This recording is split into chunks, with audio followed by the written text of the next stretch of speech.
불가능한 길을 걷는 용기. 혹시 지금 이 순간 인생의 갈림길에서 고민하고 있으신가요?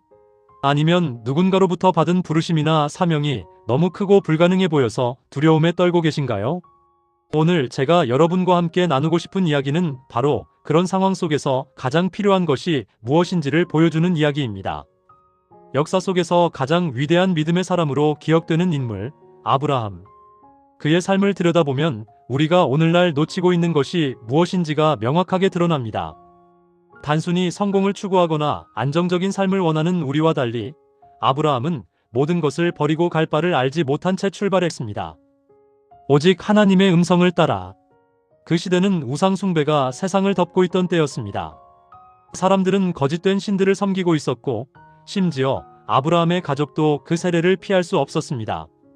그의 아버지 데라의 가족조차도 참 신앙을 버리고 우상을 섬기고 있었던 것입니다. 하지만 아브라함은 달랐어요. 그는 미신과 이교 신앙 속에 살면서도 자신의 영혼의 목소리를 외면하지 않았습니다. 주변의 모든 사람이 다른 신들을 섬길 때 혼자만 참 신앙을 지키는 것이 얼마나 어려웠을까요? 그런 아브라함에게 어느 날 하나님의 명확한 부르심이 찾아옵니다. 너는 너의 본토 친척 아비집을 떠나 내가 내게 지시할 땅으로 가라. 이것은 단순한 여행이 아니었습니다. 이것은 모든 것을 포기하라는 초대였습니다. 그가 태어난 곳도 자신을 알고 있는 사람들도 익숙한 문화와 전통도 모두를요. 우리가 상상해보세요.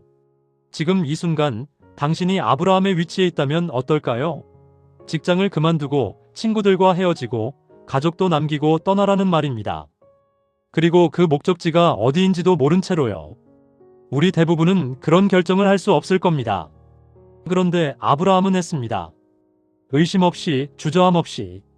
믿음으로 아브라함은 부르심을 받았을 때에 순종하여 장래 기업으로 받을 땅에 나갈새 갈 바를 알지 못하고 나갔으며, 이 말씀 속에 담긴 것이 무엇일까요? 그것은 우리가 잘 알지 못하는 순수한 신뢰의 형태입니다. 아브라함의 결정은 이성적이지 않았습니다. 하지만 그것은 영적으로는 가장 현명한 결정이었어요. 그에게 있어서 믿음이란 바라는 것들의 실상이요, 보지 못하는 것들의 증거였습니다. 현실적으로 증거가 없는데도 하나님의 약속이 실현될 것을 확신했던 것입니다. 이것이 참된 믿음의 모습입니다. 우리가 볼 수 있는 것만 믿는다면 그것은 믿음이 아니라 단순한 확인입니다. 주목할 점은 아브라함이 혼자 떠나지 않았다는 것입니다. 그의 아내 사라도, 롯도, 그리고 하란에서 그와 함께 참 하나님을 예배하기로 선택한 많은 종들과 가신들도 함께했습니다. 세상이 어두울수록 한 사람의 신앙과 확신이 얼마나 큰 영향력을 미치는지를 보여주는 장면입니다. 아브라함은 자신의 말과 행동으로 다른 사람들에게 하나님의 존재와 그분의 사랑을 증거했던 것이죠.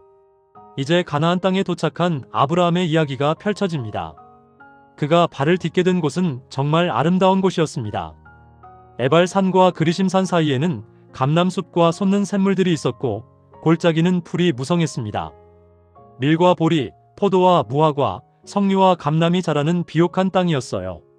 아브라함이 꿈꾸던 기업의 땅은 시각적으로도 정말 매력적이었습니다. 하지만 여기에 문제가 있었습니다. 그 땅은 이미 가나안 사람들이 점령하고 있었던 것입니다. 거짓 신들의 제단이 세워져 있었고 인간이 제물로 바쳐지는 끔찍한 의식들이 벌어지고 있었습니다. 약속의 땅은 가장 어둡고 불경건한 세력들로 가득 차 있었던 거예요. 이것은 아브라함에게 또 다른 시험이었습니다. 이 땅이 정말 내 것이 될 수 있을까? 하는 의구심 말입니다. 그 순간 하나님이 아브라함에게 나타나셨습니다. 내가 이 땅을 내 자손에게 주리. 이 한마디가 아브라함의 믿음을 다시금 견고하게 만들었습니다.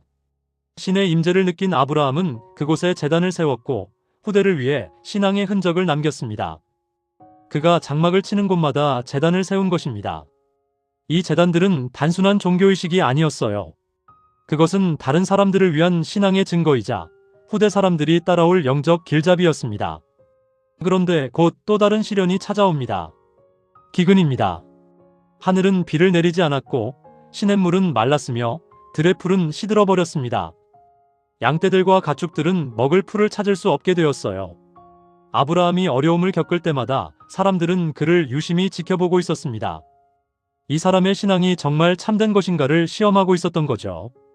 이 순간 아브라함 자신도 약간의 흔들림이 있었던 것 같습니다. 갈대아 평야의 풍요를 그리워하는 마음이 들었을지도 모릅니다. 하지만 그는 주요 결정을 잘못하지 않았습니다. 그는 갈대아로 돌아가지 않았어요. 대신 남쪽으로 피신할 곳을 찾아 애굽으로 내려갔습니다. 이것은 영리한 선택이었습니다.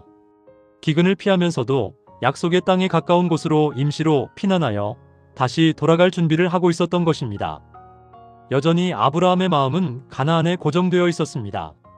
하지만 애굽에서 아브라함은 인간적인 약점을 드러내고 맙니다. 사라가 아름답다는 사실 때문에 그녀가 자신의 아내라는 것을 숨기기로 결정한 것입니다. 그는 자신의 아내를 자신의 누이라고 거짓으로 소개했어요. 이것은 그의 믿음의 부족함을 보여주는 순간이었습니다. 세상의 위험 앞에서 하나님의 보호를 의지하지 못하고 자신의 지혜로 상황을 통제하려고 했던 것이죠. 결과는 어떻게 되었을까요? 애굽 왕은 사라의 아름다움에 반해 그녀를 궁궐로 데려왔습니다. 아브라함의 거짓이 비극으로 이어질 뻔했던 것입니다. 하지만 하나님은 그를 버리지 않으셨습니다. 주께서 왕가에 천벌을 내리심으로 사라를 보호하셨어요. 왕은 일의 진상을 깨닫고 분노했지만 동시에 아브라함이 섬기는 하나님의 존재와 그 능력을 깨달았습니다. 이 사건을 통해 모든 것이 드러났습니다. 아브라함이 섬기던 하나님은 그의 종을 보호하신다는 것이 알려졌고 하늘의 왕의 자녀에게 해를 입히는 것이 얼마나 위험한지가 증명되었어요. 흥미롭게도 이 경험은 후에 아브라함이 이방 백성들과 교제할 때 보호가 되었습니다. 그들 모두가 이 사건을 알았으니까요. 그렇다면 우리는 아브라함의 삶에서 무엇을 배워야 할까요? 먼저 우리는 아브라함이 완벽한 사람이 아니었다는 것을 알아야 합니다. 그도 두려워했고 때때로 실수했으며 하나님의 약속을 의심하기도 했어요. 하지만 그 모든 약점에도 불구하고 그가 놓지 않은 것이 하나 있었습니다. 그것은 바로 하나님을 향한 신뢰였습니다. 우리가 살아가면서 만나는 기근과 시련들, 그것들은 우리의 신앙을 시험하는 것입니다.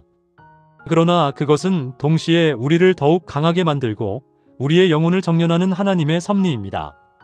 고난의 풀물을 통해서만 그리스도인 품성의 찌꺼기가 제거되고 순금이 빛나게 되는 것이죠. 하나님이 우리의 길을 명확하게 보여주지 않을 때도 있습니다. 우리가 가야 할 길을 알지 못할 수도 있어요.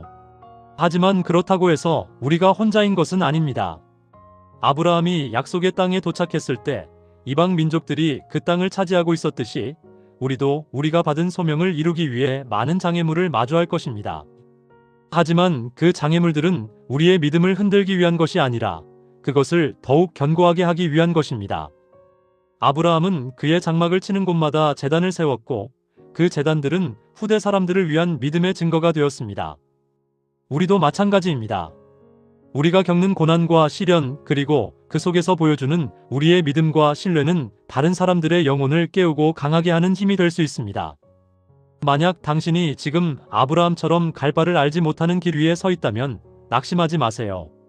그 길은 당신을 더 강하게 만들 것이고 당신의 믿음을 더욱 견고하게 할 것입니다. 그리고 무엇보다도 당신은 혼자가 아니라는 것을 기억하세요. 아브라함을 인도했던 그 하나님이 오늘도 당신을 인도하고 계시니까요.